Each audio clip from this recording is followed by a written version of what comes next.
I have encountered numerous accounts of infidelity, some of which are particularly distressing. It was disheartening to learn of these experiences. My narrative, while undoubtedly sorrowful, offers a unique perspective that merits consideration.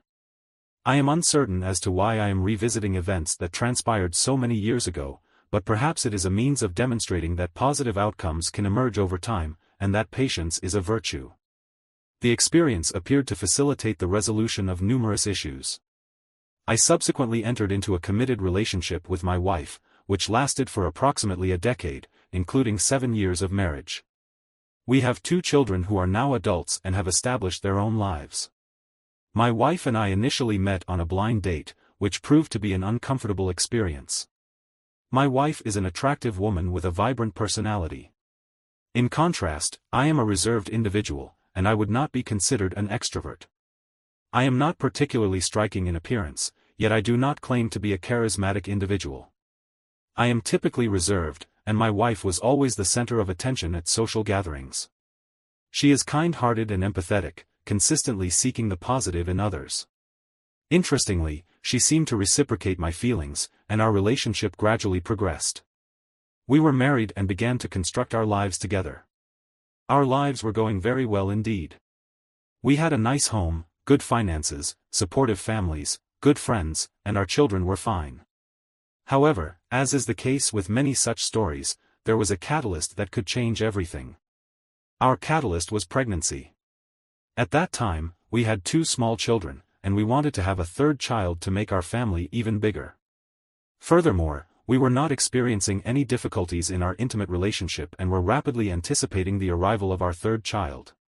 I was delighted and my wife informed me of the pregnancy. We waited approximately 3 months before disclosing the news to our extended family. Over the subsequent 3 months, we were preoccupied with various tasks, including preparing the nursery, readying our children for the new addition, and addressing financial matters. This period was arguably the most distressing in my life. Life took an unfortunate turn when my wife called me to say that there was something wrong with the baby. We promptly took her to the hospital, where we were met with the tragic news that my wife had lost the baby, which was 6 months along in its development.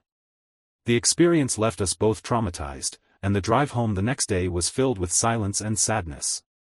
My wife went to bed that night and did not leave that room for the next 3 days, overwhelmed by the situation. My wife experienced profound sadness and depression. She felt that she had failed me as her husband and that she was to blame for the loss of our child. I attempted to reassure her that it was God's will and that she was not at fault. I encouraged her to try again when the time was right, but she remained despondent. 6 months passed, but she seemed to be emerging from her depression. And she began to return to her normal self. We both got along well with children, she regained her characteristic liveliness. We began to talk about the future. She also started exercising and getting back in shape. She really looked incredible, and I loved complimenting her and telling her how much I loved her. During this time, she also started talking to me about getting a part-time job. A part-time job was not primarily about the remuneration, rather, it was a means of leaving the house and remaining engaged in life. I encouraged her to consider her options and take action. To my surprise, she secured a position as a waitress and bartender in a restaurant on our street. Despite her possession of a business degree, she was reluctant to pursue a white-collar job due to concerns about the potential impact on our home and family. However, it would allow her to get up and move, and she could make some money for herself. The hours were convenient, and she felt like she was making a contribution. Additionally, she said that she needed to work and interact with adults, and she felt that this would help her get out of isolation at home. I told her this was great news and that she should go for it. I previously noted that my wife is an attractive woman, but I should also add that she is a curvy woman. Given her fitness level and weight loss, she was able to maintain her attractiveness to men while remaining faithful to me. She began working and performed well, working 2 or 3 evenings a week and usually on Friday or Saturday.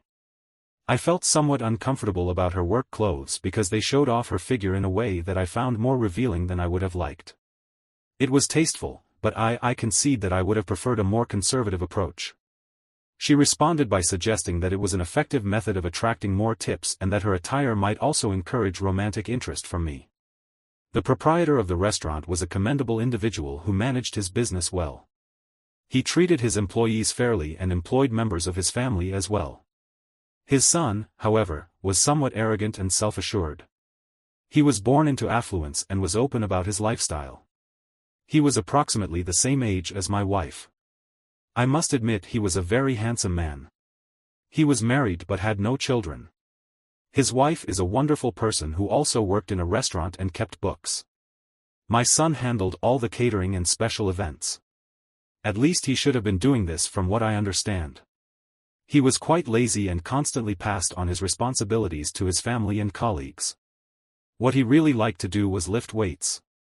He engaged in weight training, athletic activities, automobile transportation, and a lifestyle of financial dependence on his family. Additionally, he engaged in self-aggrandizing discourse and boasting about his prowess in romantic relationships. It is unclear how his wife managed to cope with these circumstances. While he possessed a charismatic personality, I did not perceive him to be particularly impressive. From our initial encounter, I sensed that he was merely a talkative individual. My wife informed me on multiple occasions that he was remarkably handsome, yet he exhibited a haughty demeanor. She described him as a scoundrel and indicated that she found him disagreeable. However, she felt compelled to maintain a professional relationship with him and to refrain from expressing her true opinions. Over time, a certain degree of friendship developed between them. I advised her that he was a source of considerable irritation and that she should exercise caution in her interactions with him. In the following months, my wife began to display unusual behavior. She began to monitor her phone and claimed to have to work late, subsequently spending long periods of time away from home. She also began to ignore me to some extent and seemed to be less attentive to the children than before. While my wife is a capable mother, at the time she appeared impatient with the entire family and was willing to assume additional responsibilities without my input. This was challenging because I also worked full-time. Given that I was the primary breadwinner for the family, I expressed my concerns to her. However, she informed me that everything was going well and that I was perceiving problems where none existed. On one occasion when we were alone and it was quite late, I attempted to initiate physical intimacy with her, but she rejected me outright.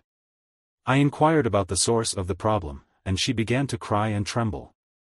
I asked her again what was wrong, and then I was utterly astonished to learn that my wife had been in a relationship with the owner's son for approximately 6 months. The nature of their relationship had become sexual. She expressed her love for him and stated that she intended to leave me and move in with him. She also informed me that she had been deeply unhappy following the miscarriage and felt that something in our marriage had died. She needed a fresh start and the freedom to live her life. She also told me that she had been unhappy after the miscarriage and felt that something in our marriage had died. She needed a fresh start and the freedom to live her life. She informed me that she has developed strong feelings for this individual and that he is capable of providing her with happiness. I was taken aback by this revelation and urged her to reconsider her decision. However, she asserted that the opportunity had already passed and that she would be moving in with her new partner in the apartment they had already identified. I inquired about the children and she stated that it would be in their best interest to remain in the family home to maintain a stable environment, and that she would visit them regularly. To say that I was shocked by this turn of events would be an understatement. My wife informed me that she was perplexed by my apparent lack of understanding, as she believed I was aware of her discontent in our marriage and the miscarriage was the final straw. I was displeased to learn of her new relationship. It is one thing to be completely betrayed by one's spouse, but it is another to discover that she has. My wife's infidelity was particularly troubling to me because she left me for a man who was, in fact, quite disagreeable. While I do not wish to make sweeping generalizations, it seems plausible that there is some truth to the assertion that a significant number of women are attracted to men who embody the characteristics that my wife described.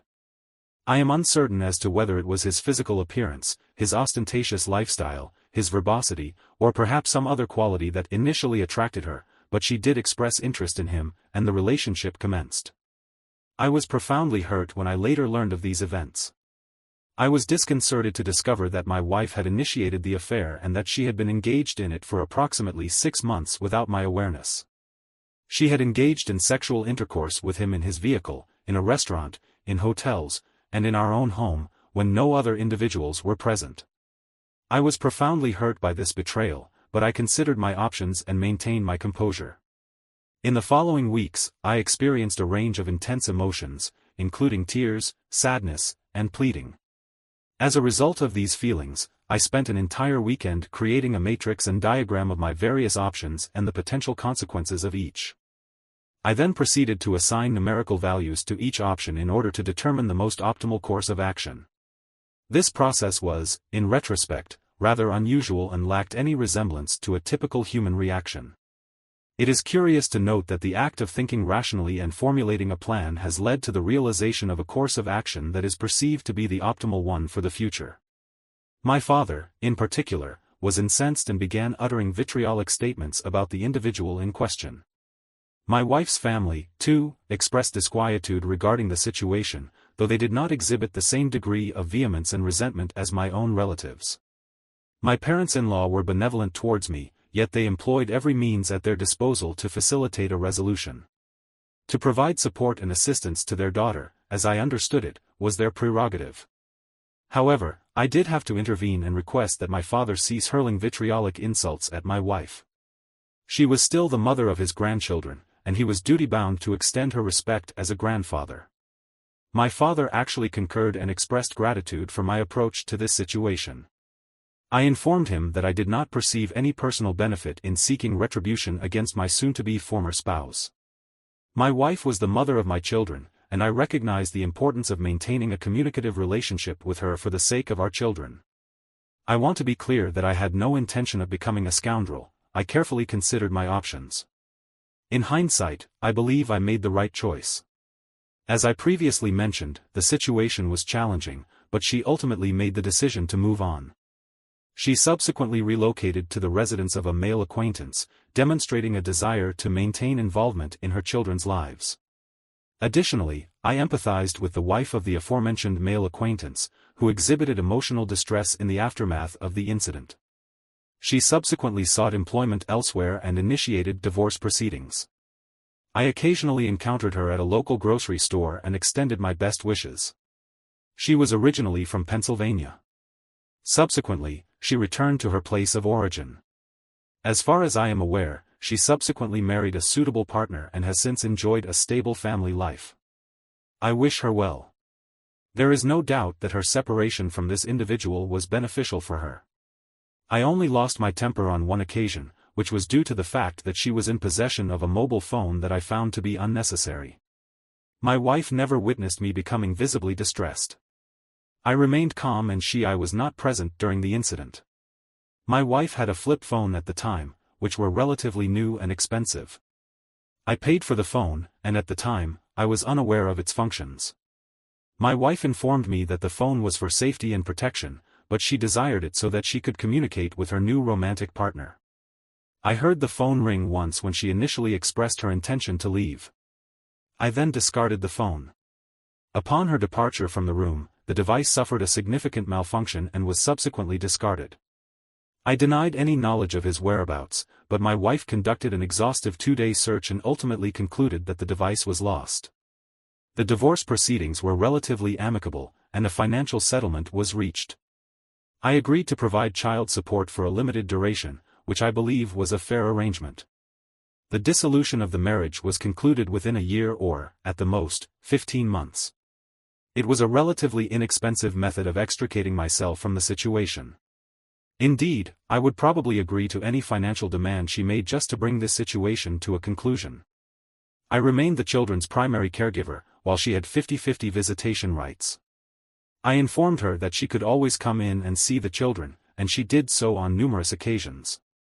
It appeared to be going relatively smoothly. Additionally, it seemed that she enjoyed seeing herself when she came to visit the children. However, this may have been an unfounded hope. My wife did not earn a considerable income, but she made a modest monthly contribution to support the children. She made a commendable effort and never missed a payment related to the children. In retrospect, it is clear that my wife, following the miscarriage and its aftermath, my wife was experiencing a personal crisis. I am not a particularly admirable individual, yet it is inconceivable that my wife, in her right mind, would have done what she did. However, I was powerless and unable to take action. The day we signed the divorce papers was surreal. Everything appeared to be in order, yet it was still distressing. We convened at her lawyer's office, which was a dispiriting experience for me. I was disconcerted by her apparent happiness and the presence of her romantic partner. She appeared excited, which was a surprising development. We had been together for many years and had started a family, so this was the only instance during the divorce process when I felt she did not respect me. I chose to overlook the incident because it was evident that the marriage was over and that we needed to move on. When I signed the divorce papers, I observed a hint of regret in her eyes. I believe she was taken aback because I had considered what I would say and had already formulated my response. I must acknowledge that I am proud of what I said and of how well it was received. I am not an actor, but on that day, I was able to perform to a certain extent. I possessed a certain dramatic talent. I wrote it down and practiced it until I was able to recall it with ease. This is what I said: I am sad about this. I believe that we had a good life and were a good team. First, I must apologize to you if you believe that I have let you down. I was unable to provide you with the happiness that you desired. I must have failed you greatly if you believe that someone else would be able to provide you with a better chance. I endeavored to achieve the greatest degree of happiness that I was capable of, yet it became evident that my efforts were insufficient. The miscarriage had a profound impact on our relationship, and it is plausible that it contributed to the deterioration of our bond to a greater extent than we initially perceived. When faced with adversity, individuals often exhibit contrasting behaviors, either becoming closer and stronger or experiencing separation and loss. It is unfortunate and ironic that what should have been a joyful experience for us ultimately led to our demise. In the past, I have striven to ensure your happiness, with a view to enabling us to collaborate in providing our children with the optimal and most stable of lives. At that moment, the room froze. When I said this, her face went white, and I believe I saw regret in her eyes afterwards. I stood up, shook her hand, wished her well, and said goodbye. Her lawyer subsequently informed me that he would send me a copy of the relevant documents. Everything proceeded without incident at first. She resided with this individual for a period of several months, during which time the relationship began to exhibit signs of deterioration. It subsequently became evident that he engaged in excessive alcohol consumption, exhibited a lack of initiative, relied on his family for financial support, and displayed a lack of masculine attributes. Additionally, he demonstrated a proclivity for younger women, with whom he had already initiated contact. One such individual was a young woman employed at a restaurant owned by his father. It is noteworthy that I continued to order food from their establishment despite the circumstances. The proprietor consistently greeted me when I arrived to place an order and always did so with a welcoming demeanor. The quality of the food was consistently excellent, and I particularly enjoyed their pizza and lasagna. I found it challenging to forego this establishment's takeout meals, and I was reluctant to alter my routine. The proprietor greeted me cordially each time I passed his residence. Additionally, I observed him at various local establishments, including the grocery store, school, and sporting events, where he was present to watch his grandchildren. I did not linger at the restaurant. Instead, I placed an order and proceeded to the pickup window. It would have been unseemly for me to remain at the establishment. The proprietor's son was married to the owner's wife. Additionally, the owner's son had abandoned his wife. The owner was unhappy about this. He was a family man. He once told me that he did not understand where he had gone wrong with his son. Unsurprisingly, things started to go downhill with this new, exciting power couple. My ex-wife called them that way once. I admit it really irritated me. The power couple was now constantly fighting. Things were not going well for my ex-wife. I think my wife began to recognize that I might not be as unsuitable a choice as she had previously believed. She perceived me as a reliable partner who prioritized her and the children. I was a devoted husband, and she may have made an unfortunate decision. She frequently contacted me to express her discontent with her circumstances. I informed her that I was not the appropriate individual with whom to discuss this matter. In response, she asserted that I was her closest friend and that she could always confide in me. I acknowledged that this was true, but I also stated that circumstances had changed, and I was no longer comfortable participating in that particular conversation. She was, therefore, required to resolve the issue independently. With her new partner, I was disinclined to become involved in her relationship and was uninterested in her relationship with her new boyfriend.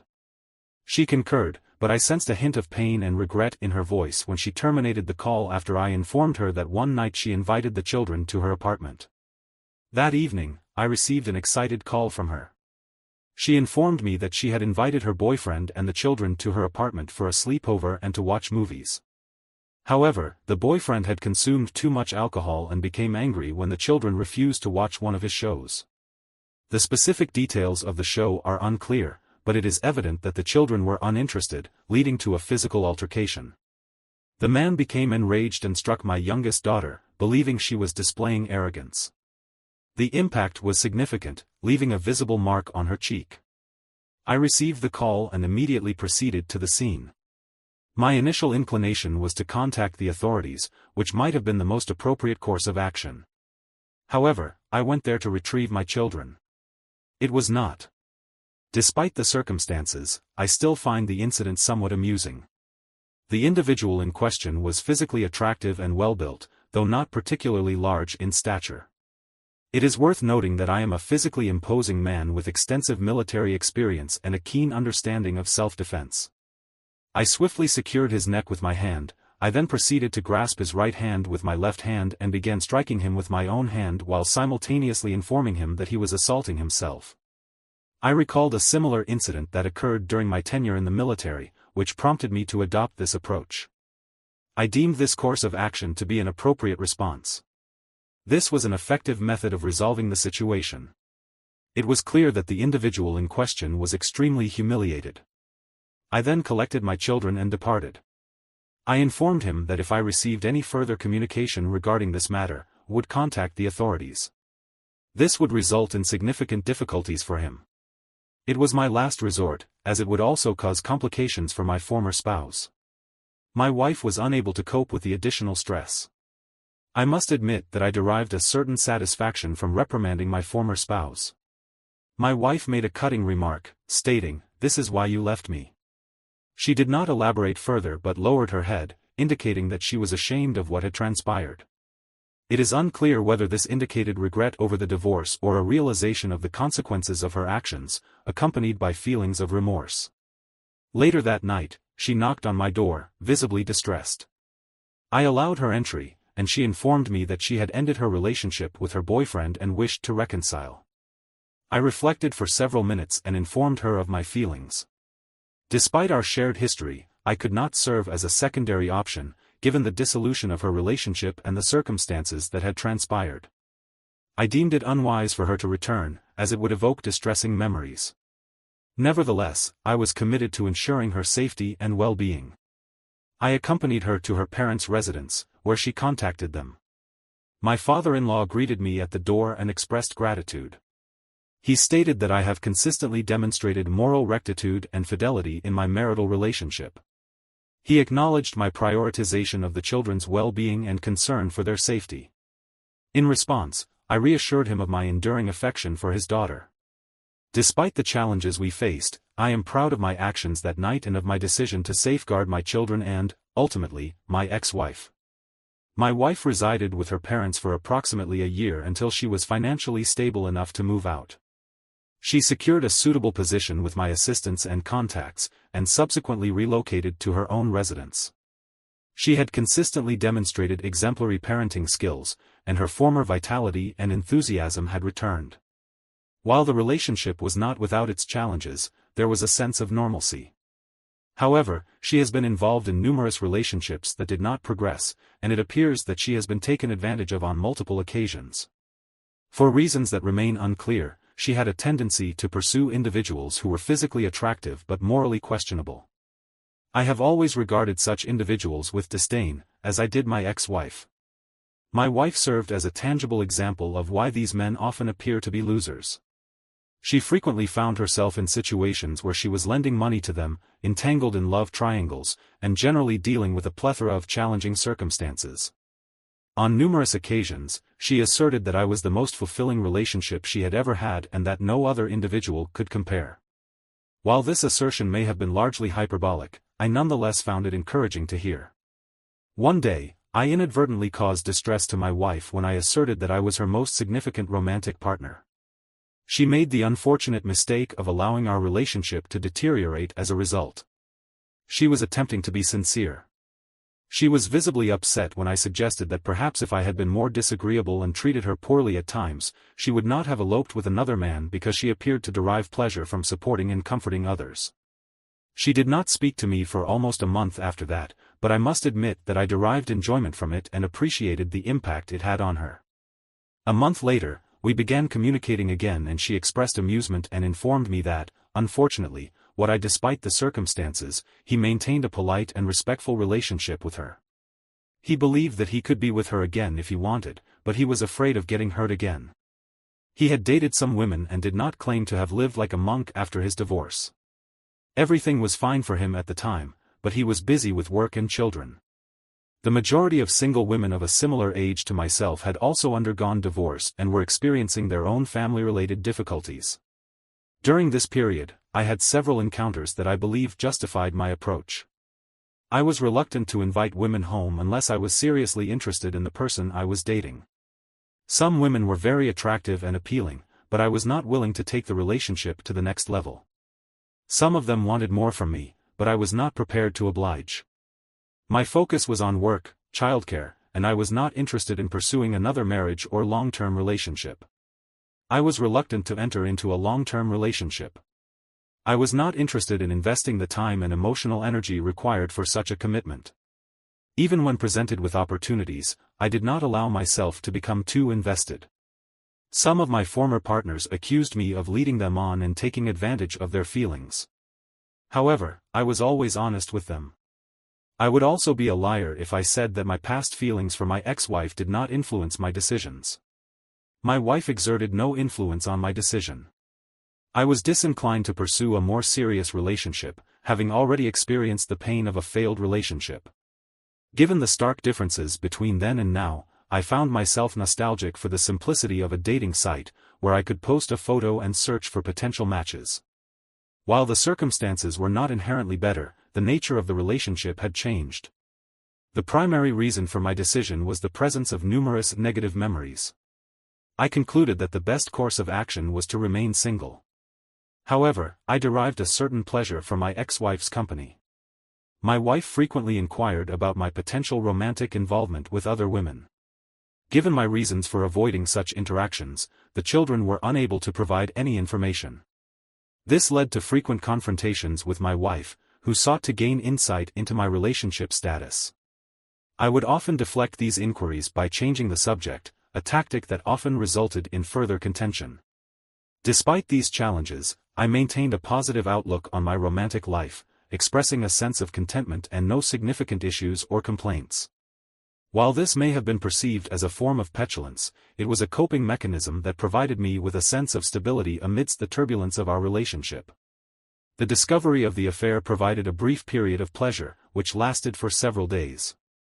It is noteworthy that one of the most significant events in our lives occurred when I was called back to active duty to participate in the Iraq War. I was not pleased with the summons, as I believed that I had already fulfilled my obligation to active service and spent another 18 years in the reserves. I had assumed that my time in service was over, but I had made a commitment and was obliged to fulfill my responsibilities. My wife was understandably anxious about my situation. She had also been called to active duty during the First Gulf War and was therefore aware of the challenges I would be facing. She attempted to discuss our past relationship and the possibility of reconciliation before I departed, but I was not in a position to address such matters at that time. I informed her that I was grateful for her presence and that I was confident she would provide adequate care for our children with the support of both our families during my business trip. My wife likely wrote me approximately a dozen letters and sent me several packages during this period. I was unable to engage in emotional distress and needed to maintain a clear mind. Additionally, a group photo of my unit was featured in a news magazine, and I was included in the photo. The circumstances were challenging, and the image did not portray me as an epitome of cleanliness and health. This photo seemed to have a profound impact on her, and she expressed concern for my well-being. It was a challenging period for me as well. However, I lacked the time and motivation to address issues that might have diverted my attention. In a sense, I was driven by a desire for vengeance. I did not open or read a single letter from her. Instead, I discarded them and kept my thoughts about her at a distance. I maintained regular communication with my children, and they, in turn, wrote to me frequently. Some of their letters discussed my wife's suffering was a direct result of my lack of response. However, I was determined not to allow this drama into my life. As a consequence, I never answered her when I returned home. 10 months later, I saw my ex-wife. At a family event to celebrate my return, I was displeased that my parents invited her. However, I did not consider the implications of this decision. The fact is that my affection for her never diminished, and seeing her always caused me distress. Nevertheless, I was unable to overcome my feelings and ultimately became fearful. She informed me that she was deeply hurt and surprised that I did not respond to her messages or at least send her a note expressing gratitude for the cookies and cake she sent me. I frankly stated that I had not read any of her messages and had discarded the packages without opening them. I informed her that we had terminated our relationship years ago. I did not request that she communicate with me. The situation remained emotionally distressing for me, and I was reluctant to engage in any further conflict with her. She was aware that we needed to collaborate for the benefit of our children. I would have been willing to assist her with childcare and ensure her safety, but I had misrepresented my intentions by stating that I was not interested in pursuing a romantic relationship with her. I had observed her demeanor to be regretful when I signed the divorce papers, but I believe that my subsequent actions had a significant impact on her. She later informed me that this incident had a profound effect on her. The husband was sent to a very challenging emotional state, and he was disinclined to engage with her messages. She informed me that it was a significant source of distress, causing her considerable pain and prompting her to reflect on the long-term implications of her actions. In hindsight, I am ashamed of my conduct in this situation. I responded to all correspondence, but I was unable to respond to my former spouse. My actions were not an optimal reflection of my character, and I am not proud of how I treated my wife. The truth that I did not share with her is that I did not respond because I still held feelings for her and was afraid because of what had transpired earlier. However, we had a very good relationship.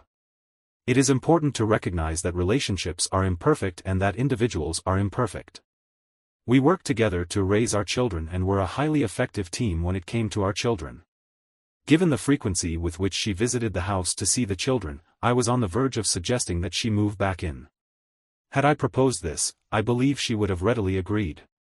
As my daughters matured, she became an indispensable presence in their lives. I endeavored to assist, but I believe that a mother is often better equipped to handle certain situations than a father. She provided invaluable guidance to my daughters, supporting them through the challenges of romantic relationships and beyond. My wife demonstrated remarkable proficiency in navigating these challenges. I developed a profound respect for her as I observed her adeptness in guiding children toward sound decision-making. One of my daughters had a romantic involvement with an individual whom I regarded as an archetypal malefactor.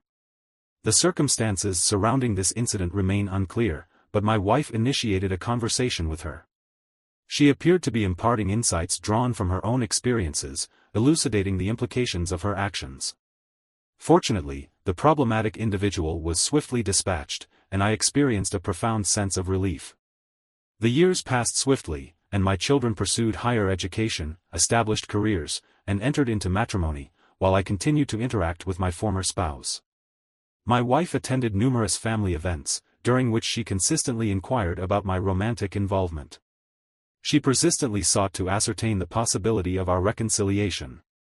I consistently declined, citing the irrevocable nature of certain circumstances in life. She appeared despondent and conveyed her understanding. She asserted that her decision to leave me was the most unfortunate and misguided of her life. She informed me that not a day goes by without her contemplating the possibilities of what might have been.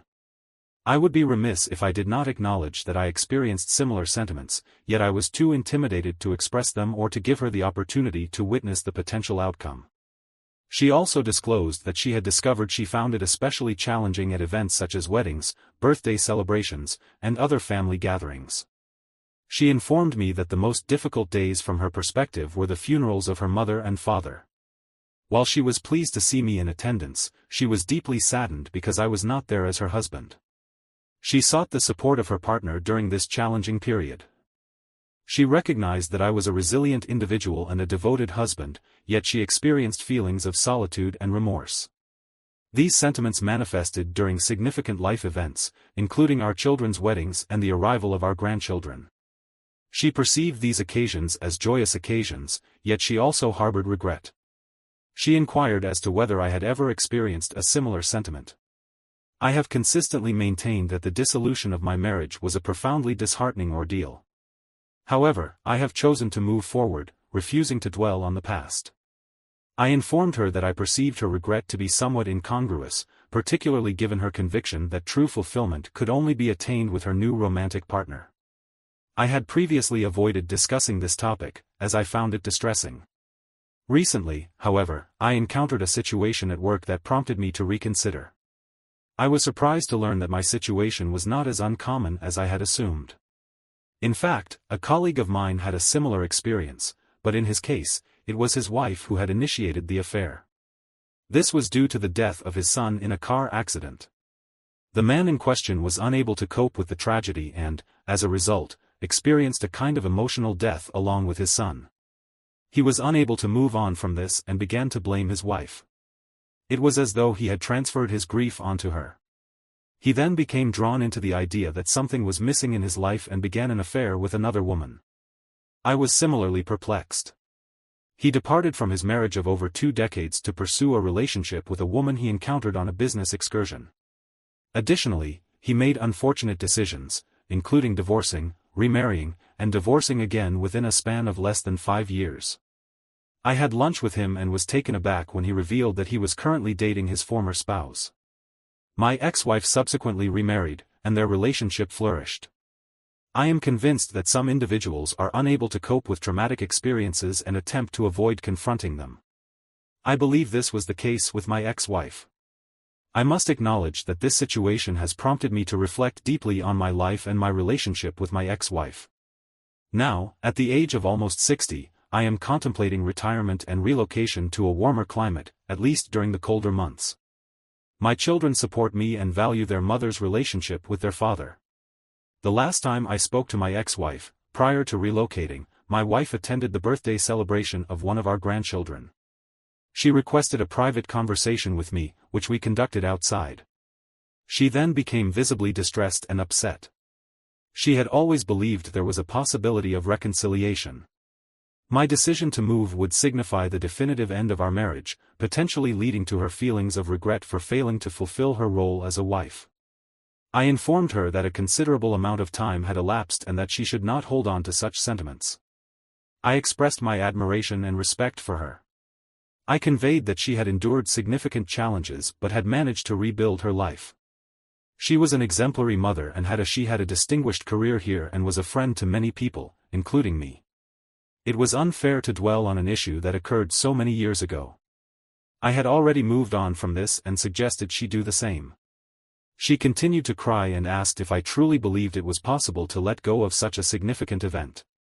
It was a significant misstep on her part. She expressed profound regret for her infidelity and its ramifications on our family. She disclosed that she remains uncertain about her actions and contemplates them frequently. She acknowledged that she had lost sight of the woman she had been for so many years. She then became composed, took my hands, and gazed at me. She gazed into my eyes and inquired if she might visit me. I replied that I was unsure but would consider the possibility. I must acknowledge that each time I looked into her green eyes, I felt a profound sense of affection. Today was no exception. She appeared especially radiant, and the passage of time had been kind to her. I must admit that, regardless of past circumstances, I have never felt a greater depth of affection for her than at that moment. It may not be a conventional explanation, but the heart's feelings are complex and multifaceted. She kissed me for the first time in nearly 3 decades, and I would be remiss if I did not acknowledge the significance of that moment. At that moment, I desired her return to my life more than anything else. I managed to maintain my composure. I informed her that I needed time to consider the situation and my options. The conversation and situation played repeatedly in my mind. At this point in my life, I considered the possibility of being happy in a relationship with her. I would not marry again, but what did I have to lose at this stage? She had once made me happy, and my love for her had not diminished. Perhaps we could move forward. I now live in the Carolinas, and my wife came to visit me after I informed her of my desire for her to come see me. I recognize that this may seem unconventional, but I still experience a profound sense of affection for her. She chose to stay with me, and we spent a considerable amount of time together. I am pleased to report that, despite the passage of time and the inevitable changes that accompany it, we have managed to maintain a positive and productive relationship. During her visit, which lasted from one weekend to a month, she began to shed tears over a matter that had occurred several years prior. She informed me that the previous few weeks had brought her considerable joy and that she was remorseful for her actions. She stated that she frequently contemplates hypothetical scenarios and questions whether she has been pursuing an unattainable idealistic relationship. I advised her that the matter was resolved and that it might be time to consider a future together. I reassured her that my feelings for her had not diminished and suggested that she might be interested in a permanent relationship. Her expression indicated surprise at my suggestion. She grasped my hands and inquired as to the sincerity of my declaration. I informed her that it was a spontaneous decision, yet one that I had contemplated for an extended period. I reiterated that I was serious and that, should she choose to remain, I would never allow her to depart from my life. I also informed her that I was undecided about the prospect of remarriage, but that it was a matter of little consequence at this juncture in our lives. She concurred, and we have since enjoyed a cordial relationship. The children were taken aback when we informed them of the news, but they were also quite. My youngest daughter expressed happiness for us. She stated that she was not surprised because she was aware that my love for her mother had not diminished. She sensed that our relationship was not over. Currently, everything is going well, and we have no complaints. I am not suggesting that our relationship is perfect. However, we get along well as a couple and are very happy. The primary challenge we face is that my wife continues to lament the choices she made over 30 years ago. I informed her that the past is in the past for now.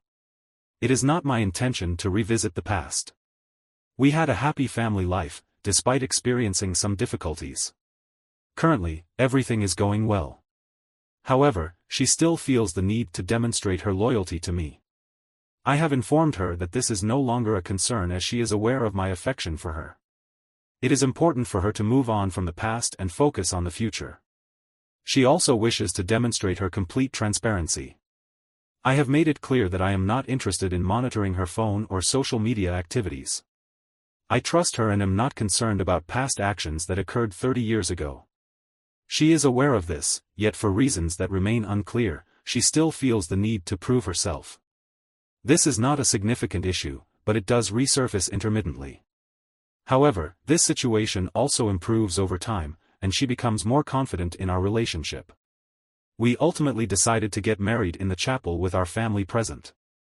At this stage, we did not see the point in legal marriage, but it was important to both of us that our renewed relationship be blessed by God. This may be an outdated sentiment. One aspect that I consider significant is that I reflected extensively on our vows from years ago. The phrase, "What God has joined together, let no man put asunder," resonated with me. It's possible that we were destined to be together, and this ceremony was merely a reaffirmation of that destiny.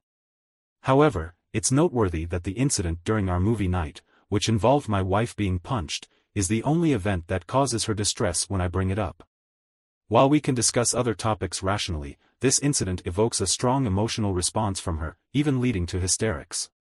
Despite the passage of decades, she has a difficult time accepting that this individual struck her daughter and was unable to prevent it. I referenced the incident once when she initially visited me. It was a lengthy period of emotional distress, including crying, trembling, and expressing remorse. Given my preference to avoid such an experience again, I did not broach the topic further and do not intend to do so in the future. Some may view my decision to revisit this matter after such a considerable time as unconventional, but at this stage in our lives, the incident that occurred many years ago is now in the past. When I see my wife, I acknowledge that I have always considered her my wife. I feel only love and affection towards her. I believe that our relationship will improve and that we will have many more years together as we enter old age. She did make some poor decisions many years ago, but that is in the past. We have both faced the consequences, but now I am looking forward to life and moving forward. This may sound sentimental, but one thing is important to me. I always thought we were writing a book together, but I was sad that we might never get the chance to finish it. I am glad we now have another chance to finish writing this book and include the final chapters. Will my wife cheat again? I do not think she will do so at this point in our lives, but age and experience have shown me that all people are a mixture of good and bad. Each individual possesses both positive and negative qualities, and a single action or decision does not define a person. I also have regrets. My regret is that I always loved my wife and allowed negative emotions to influence my decisions. Perhaps I should have accepted that she was human and made a poor choice. Perhaps I should have given this a chance sooner, and things could have been better. I consider what-if scenarios as well, but I am grateful for this second chance.